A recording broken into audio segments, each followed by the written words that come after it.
Another little update. I bought this car for really cheap, like really cheap.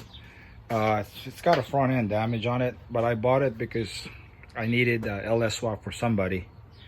I probably would not make a video out of doing that LS swap unless you guys want to see it, but it's a stock LS going in another stock Integra.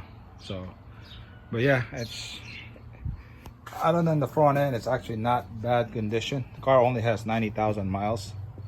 It's been sitting underneath someone's tree since 2006.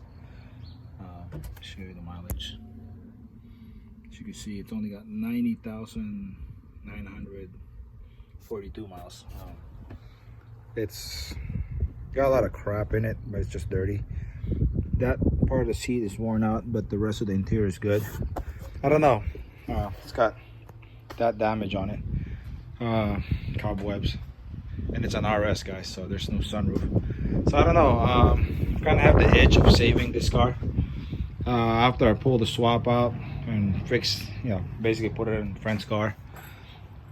Car's mine, I was thinking just doing a mild LS VTEC build, see where that goes, but we do have too many Integras already.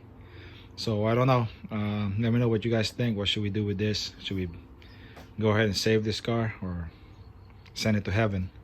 All right.